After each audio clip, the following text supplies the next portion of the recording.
Hello everyone. आज हम waves and oscillation का एक नया चैप्टर स्टार्ट करेंगे, तरंग गति। और तरंग गति में आज हम तरंग गति क्या होती है और तरंग की समीकरण क्या होती है इसके बारे में पढ़ेंगे। तरंग गति या वेव मोशन। आकाश में ऊर्जा के संचरण की दो विधियां हैं, कणों के द्वारा अथवा तरंगों के द्वारा। प्रथम विधि में कण अथवा द्रव्य ऊर्जा के साथ स्वयं गति करता है, जैसे बंदूक की गोली। दूसरी विधि में ध्वनि, प्रकाश, विद्युत चुम्बकीय आदि सभी प्रकार की ऊर्जाओं का संचरण तरंगों के द्वारा होता है। अतएव तरंगे ऊर्जा के संचरण की एक महत्वपूर्ण विधि है, इसलिए तरंग गति का विशद अध्ययन आवश्यक है। तरंगों के गुणों का अध्ययन करने से पूर्व तरंगों के आकार तथा उसके स्वरूप के बारे में हम अध्ययन करेंगे। यदि हम तालाब में स्थित जल में एक कंकड़ डालें तो उसके गिरने के स्थान पर विक्षोभ या डिस्टर्बेंस या हलचल का प्रभाव इफेक्ट वृत्ताकार रूप में आगे बढ़ता है।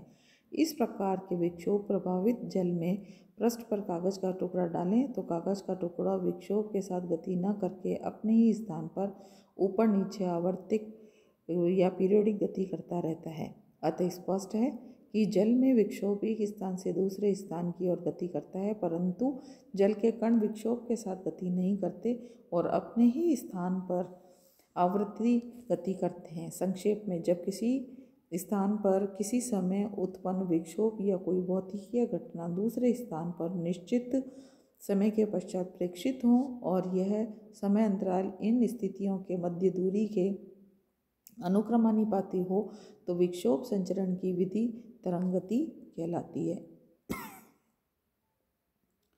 माध्यम में संचरण के आधार पर तरंगें दो प्रकार की होती है। पहली यांत्रिकी तरंगें या मैकेनिकल वेव्स, दूसरी विद्युत चुम्बकीय तरंगें या इलेक्ट्रोमैग्नेटिक वेव्स। फर्स्ट, यांत्रिक तरंगें। यह तरंगें एक प्रकार का आवृत्ति विक्षोभ है जिन्हें एक स्थान से दूसरे स्थान की ओर संचरण करने के लिए माध्यम की आवश्यकता होती है। इन तरंगों को प्रत्यास्थ तरंगें या इलास्टिक वेव्स भी कहते हैं, क्योंकि यांत्रिक तरंगों का संचरण माध्यम की प्रत्यास्थता या इलास्टिसिटी के गुणों पर निर्भर करता है जिसमें भी ये तरंगें गुजरती है। इस प्रकार की तरंगों के संचरण के लिए माध्यम के कण परस्पर किसी बल के द्वारा बंधे होने चाहिए जिससे एक कण दूसरे कण को विक्षोभ प्रदान कर सके। उदाहरणतः ध्वनि तरंगें, जल तरंगें, तनी डोरी या छड़ में उत्पन्न तरंगें। यांत्रिक तरंगें दो प्रकार की होती है। पहली अनुप्रस्थ तरंग ट्रांसवर्स वेव्स और दूसरी होती है अनुदैर्ध्य या लॉन्गिट्यूडनल वेव्स। पहली तरंग के बारे में हम बात करेंगे, अनुप्रस्थ तरंगें क्या होती है। यदि माध्यम के कण तरंग की गति की ही दिशा के लंबवत कंपन करते हैं तो तरंगों को अनुप्रस्थ तरंगें कहते हैं। यह तरंगें केवल उन्हीं माध्यमों में संचरित होती है जिनमें दृढ़ता, रिजिडिटी का गुण विद्यमान हो। स्पष्ट है, अनुप्रस्थ तरंगें केवल ठोस एवं द्रवों में गति करती है। इस प्रकार की तरंगों के उदाहरण हैं तनी डोरी में तरंगें, जल के पृष्ठ पर उत्पन्न तरंगें आदि। दूसरी हम डिस्कस करेंगे अनुदैर्ध्य तरंगें या लॉन्गिट्यूडनल वेव्स क्या होती है। इस प्रकार की तरंगों में माध्यम के कण संचरण की दिशा के अनुदिश कंपन करते हैं। अनुदैर्घ्य तरंगें सब माध्यमों ठोस, द्रव, गैस आदि में गति कर सकती हैं, क्योंकि सब में आकार परिवहन के तरंग के विरोध का गुण विद्यमान होता है। जिन स्थानों पर माध्यम का घनत्व तथा दाब सामान्य से अधिक होता है उसे संपीड़न या कंप्रेशंस कहते हैं, और जिन स्थानों पर माध्यम का घनत्व तथा दाब सामान्य से कम होता है उसे विरलन या रेयरफैक्शंस कहते हैं। स्पष्ट है, अनुदैर्ध्य तरंगें संपीड़न तथा विरलन के रूप में संचरित होती है। वायु में संचरित ध्वनि तरंगें, छड़ों में रगड़ के कारण उत्पन्न तरंगें आदि अनुदैर्ध्य तरंगों के उदाहरण है। बी है आपका दूसरी तरह की तरंगें, विद्युत चुम्बकीय तरंगें। कुछ ऐसी भी तरंगें होती हैं जिनके संचरण के लिए माध्यम की आवश्यकता नहीं होती, अर्थात निर्वात में भी वे संचरण कर सकती हैं। ऐसी तरंगों को हम विद्युत चुम्बकीय तरंगें कहते हैं, जैसे कि उदाहरण के लिए है प्रकाश तरंगें, जिनके लिए कि माध्यम की आवश्यकता नहीं होती। प्रकाश तरंगें, रेडियो तरंगें, ऊष्मा तरंगें, गामा तरंगें, ये सारी विद्युत चुम्बकीय तरंगों के उदाहरण हैं। विद्युत चुम्बकीय तरंगों में विद्युत क्षेत्र या इलेक्ट्रिक फील्ड तथा चुम्बकीय क्षेत्र मैग्नेटिक फील्ड परस्पर लंबवत तलों में अनुप्रस्थ तरंगों के रूप में समान कला में प्रकाश के वेग से संचरित होती हैं, अर्थात विद्युत चुम्बकीय तरंगें अनुप्रस्थ प्रकृति की होती हैं। अब हम निकालेंगे तरंग समीकरण या वेव इक्वेशन क्या होती है। पहले हम ले रहे हैं one dimensional wave equation. First, माना एक तरंग स्रोत मूल बिंदु x = 0 पर स्थित है। किसी क्षण t = 0 पर मूल बिंदु पर विक्षोभ से उत्पन्न कण के विस्थापन को निम्नलिखित व्यंजक से व्यक्त कर सकते हैं। y = ft, जहाँ ft समय t का फलन है। मूल बिंदु O पर कण का विस्थापन क्योंकि शून्य है तो f = f0 और क्योंकि t की वैल्यू 0 है। यह विस्थापन तरंग रूप में मूल बिंदु O से गति कर x दूरी पर स्थित किसी अन्य बिंदु P पर v वेग से पहुंचता है तो तरंग को P पर पहुंचने में लगा समय t = x/v displacement upon velocity के बराबर हो जाएगा और t - x/v = 0 के बराबर।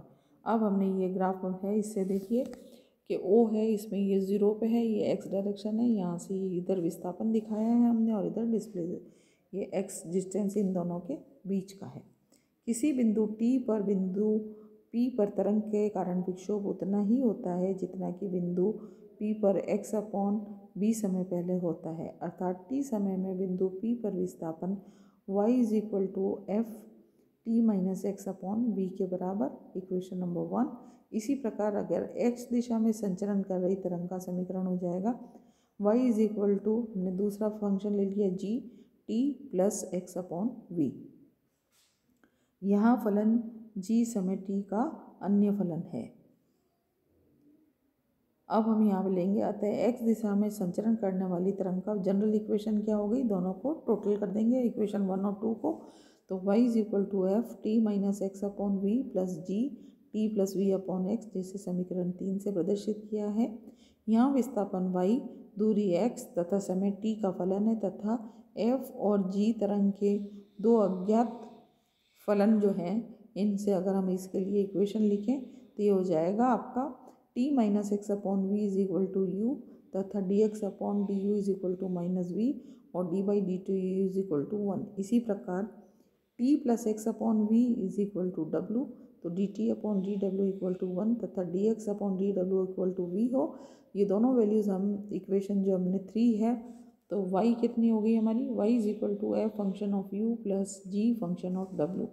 t के सापेक्ष इसका पार्शली डिफ्रेंशिएट करने पर तो del y/del t = del fu/del u × del u/del t plus del g/del w × del w/del t equation हो जाएगी हमारे पास टोटल।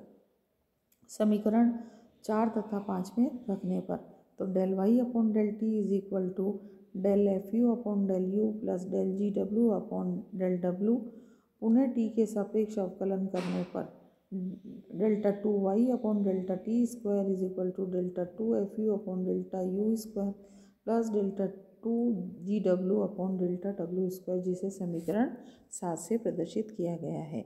अब x के सापेक्ष भी इसी तरह से 2 बार आंशिक अवकलन किया तो इक्वेशन आ जाएगी d2y/dx² = 1/v square in bracket delta 2fu/d u square plus delta 2gw/dw square, जो कि समीकरण 8 से प्रदर्शित किया है।